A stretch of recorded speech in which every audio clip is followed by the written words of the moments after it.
ಅಂತ ಅಂದಂಗೆ ಇಲ್ಲ ಕಾಂಗ್ರೆಸ್ ಯತ್ನಾಳ್ ವಿರುದ್ಧ ನಾವು ಹೊರಗೆ ಬರ್ಲಕ್ಕೆ ಆಗುದಿಲ್ಲ ಅಂತ ಹೇಳ್ಯಾರ. ಅವ ಕಟ್ಟಾರ ಹಿಂದೂ ಅದಾನೆ, ಅವ್ನು ಹೊರಗೆ ಹಾಕ್ರಿ ಅಂತಾರೆ, ಅದಕ್ಕೆ ಹೊರಗೆ ಹಾಕ್ಯಾರ.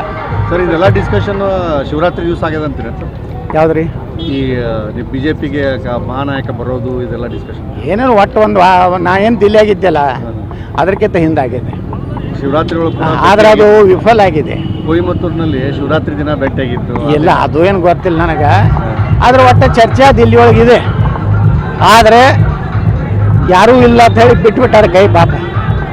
ಆ ಮಹಾನಾಯಕನಿಂದ 10 MLAಗಳು ಇಲ್ಲ ನಾನು ಕೈ ಬಿಟ್ಟಾರ.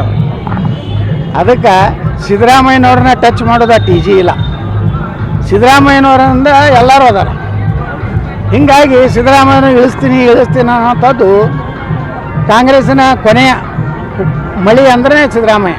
ಯತ್ನಾಳ್ ಮರಳಿ ಬಿಜೆಪಿ ತಗೋಬೇಕು ಅಂತ ಚರ್ಚೆ ನಡೆದಿದೆ, ಅದ್ರ ಬಗ್ಗೆ ಮಾತುಕತೆ ಕೂಡ ನಡೆದಿದೆ ಅಂತ.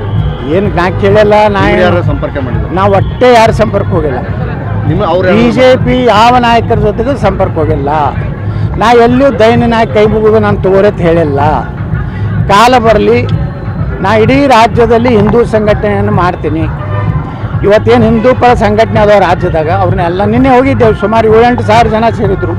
ಅವರೆಲ್ಲ ಹಿಂದೂ ಕಾರ್ಯಕರ್ತರು ಗಟ್ಟಿಯಾಗಿ ಕೈ ಮೇಲೆ ಎತ್ತಿ ಪ್ರಮಾಣ ಮಾಡಿದ್ರು, ಇನ್ನು ಮ್ಯಾಗ ಹಿಂದೂ ಪರವಾಗಿದ್ದಂಥವ್ರನ್ನೇ MLA ವೋಟ್ ಹಾಕ್ತೀವಿ. ಈ ರೀತಿ ಒಂದು ವಾತಾವರಣ ನಾವು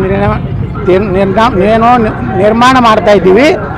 ಮುಂದಿನ ದಿವಸದಲ್ಲಿ ನಾವು ರಾಜ್ಯದಲ್ಲಿ ಹಿಂದೂ ಪರವಾದಂಥ ಯೋಗಿ ಆದಿತ್ಯನಾಥರು ಆಸಾಮನ ಹಿಮೇಂದ್ರ ಏನು ವಿಶ್ವಾಸ ಅದಾರ ಅವ್ರ ಮಾದರಿ ಸರ್ಕಾರ ಕೊಡಲಿಕ್ಕೆ ನಾವು ಪ್ರಯತ್ನ ಮಾಡ್ತೀವಿ. ಸೋಮಣ್ಣ ಅವರು ಒಳ್ಳೆ ಟೈಮ್ ಬರ್ತಿದೆ ಸರ್, ಯತ್ನಾಳ್ ಒಳ್ಳೆ ಟೈಮ್ ಬರುತ್ತೆ ಹಿಂಗೆ 2-3 ಶಾಸಕರು ಹೇಳಿದ್ದಾರೆ ನೋಡ್ರಿ. ನಮ್ಮ ಸೋಮಣ್ಣವ್ರ ಒಬ್ಬ ಹಿರಿಯರು ಮತ್ತು ಸಾಕಷ್ಟು ಅನುಭವಿ ಅದಾರ. ಅವ್ರಿಗೂ ಅವತ್ತು ನೀವೇ ರಾಜ್ಯಾಧ್ಯಕ್ಷರಾಗಿರುತ್ತೆ, ಅವ್ರಿಗೂ ಕೇಳ್ಯಾರ. ಅವ್ರು ಹೇಳ್ಯಾರ ನನಗೆ 84 ವರ್ಷ ನಾವು ಒಳ್ಳೆ ಅಂತ ಹೇಳ್ಯಾರ. ಹೀಗಾಗಿ ಪ್ರೀತಿಯಿಂದ ಪಕ್ಷಕ್ಕೆ ಒಳ್ಳೇದಾಗಲಿ ಅಂತ ಮಾತಾಡ್ಯಾರ.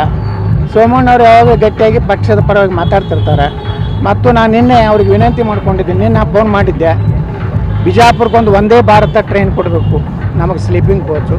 ಮತ್ತು ಇಲ್ಲೇನು ನಮ್ಮ ಇದರಲ್ಲಿ ಕನಕದಾಸ್ ಬಡಾವಣೆ ಒಂದು ಅಂಡರ್ ಬ್ರಿಡ್ಜ್, ಇವು ಎರಡನ್ನ ಮನವಿ ಮಾಡಿದ್ದೀನಿ. ಇನ್ನೊಂದು ತಿಂಗಳಲ್ಲಿ ಹೊಸ ಕೋಚ್ ಬರ್ತಾವೆ. ಒಂದು ವಂದೇ ಭಾರತ ಬಿಜಾಪುರದಿಂದ ಬೆಂಗಳೂರು ಸ್ಲೀಪಿಂಗ್ ಕೋಚ್ ಕೊಡ್ತೀನಿ ಅಂತ ಹೇಳ್ಯಾರ. ಮತ್ತೇನು ಕನಕದಾಸ ಬಡಾವಣೆಯಲ್ಲಿ ಒಂದೇನು ಅಂಡರ್ ಬ್ರಿಡ್ಜ್ ಆಗಬೇಕಾಗೈತಿ, ಅದನ್ನು ಎರಡೂ ಕೂಡಿ ಬಿಜಾಪುರಕ್ಕೆ ಬಂದು ಭೂಮಿ ಪೂಜೆ ಮಾಡಿ ಹೋಗ್ತೇನೆ ಅಂತ ಹೇಳ್ಯಾರ. ಅವರಿಗೆ ನಮ್ಮ ಪರವಾಗಿ ಅಂತ ನಾ ಹೇಳೋದಿಲ್ಲ, ಪಕ್ಷದ ಪರವಾಗಿ ಮಾತಾಡ್ಯಾರ. ಅವರಿಗೆ ನಾನು ಧನ್ಯವಾದ. Thank you.